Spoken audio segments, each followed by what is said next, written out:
جو ہم خرچاتے ہیں پھر ایک قدرت کی کارخانے میں پھر تیار ہوتا ہے، جو ہم اگلے کلاس میں پڑھیں گے۔ واٹر سائیکل پڑھنا ہے ہمیں، کاربن ڈائی آکسائڈ پر نائٹروجن گیس سائیکل پڑھنا ہے، آکسیجن سائیکل پڑھنا ہے، تو وہاں کا تو اور یہ کلائمیٹک کنڈیشنز۔ اب اس کی امپورٹنس کیوں ہے اتنی زیادہ؟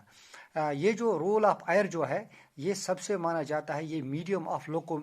جیسے اگر ہوا نہیں ہوتا تو یہ جو انسیکٹس جو ہیں برڈس وغیرہ یہ کس میں اڑتے، ان کے لیے میڈیم آف لوکیشن ہے۔ اور اسی ایٹماسفیئر کے ایک تہہ میں جو اوزون لیئر جو ہے، یہ جو سورج کی روشنی جو اب آتی ہے تمازت جو ہوتی ہے اس کے ساتھ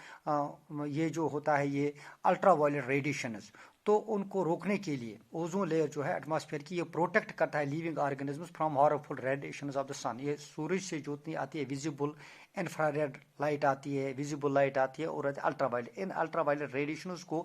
ایٹماسفیئر کے اوپر ایک تہہ میں، اس کو ہم اوزون لیئر کہتے ہیں، اس کو وہ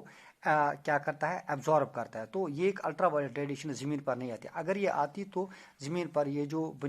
یہ جو جاندار چیزیں ہیں تو ان میں طرح طرح کی تبدیلیاں آتی اور بڑے پریشان یہ، کیونکہ وہ یہ جو یہ الٹرا وائلٹ ریڈیشنز یہ بڑے ہارمفل ہوتے ہیں لیونگ آرگنزمز کے لیے۔ اسی طریقے سے ایئر جو ہے یہ سورس آف آکسیجن بھی ہے، کاربن ڈائی آکسائڈ، نائٹروجن ہے، یہ تمام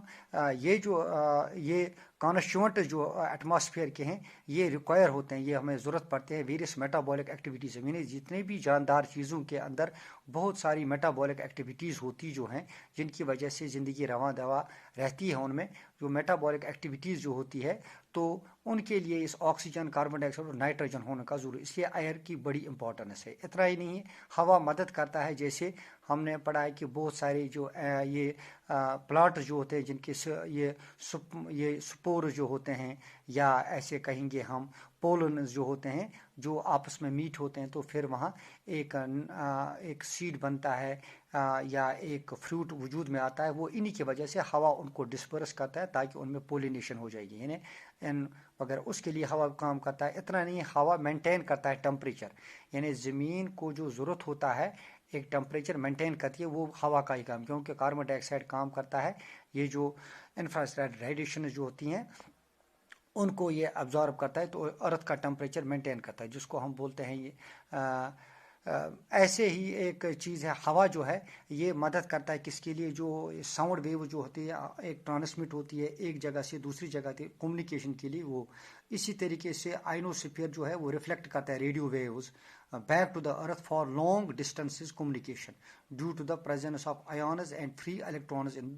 دس زون، اس میں جو ہوتی ہیں۔ اتنا نہیں، اور اس کے ساتھ جو آکسیجن سب سے بڑا جو ہم دیکھتے ہیں اس کا رول جو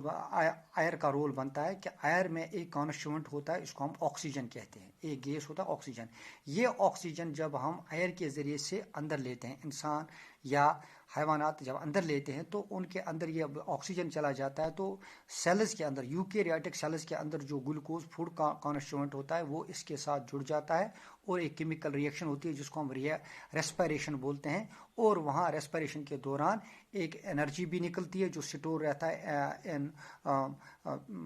سیلز کے اندر، جس کو پھر انڈیویجولز استعمال کرتے ہیں لیونگ آرگنزمز، اور وہاں سے کاربن ڈائی آکسائڈ نکلتا ہے۔ وہ کاربن ڈائی آکسائڈ جو اینڈ پروڈکٹ جو ہوتا ہے وہ ہم پھر ریسپائریشن کے دوران باہر پھینکتے ہیں۔ اسی طریقے سے اس کے بہت سارے یہ اسپیسیفک کلائمیٹک کنڈیشن جو واٹر سائیکل ان کو بھی مینٹین کرتا ہے سرکولیشن آف ایئر۔ تو برننگ آف فائر جو ہے، جیسے یہ کمبشن جس کو بولتے ہیں، جب جلتا ہے تو اس کے جلنے کے لیے بھی آکسیجن کا ہونا ضروری جو بھی کاربن ڈائی آکسائڈ میں پایا جاتا ہے اینڈ پروڈیوسز کاربن۔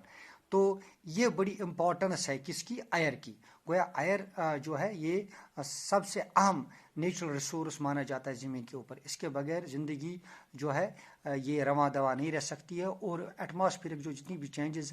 یہ جو ایٹماسفیئرک جو کلائمیٹک کنڈیشنز ہیں ان کو بھی زمین پر کنٹرول یہی کرتا ہے، ورنہ جو اگر ہم دیکھتے تھے ہمارے زمین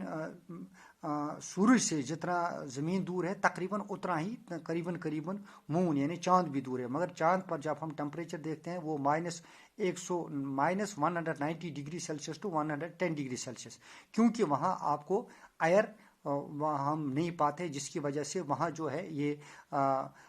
کلائمیٹک کنٹرول نہیں ہوتا ہے۔ Thank you.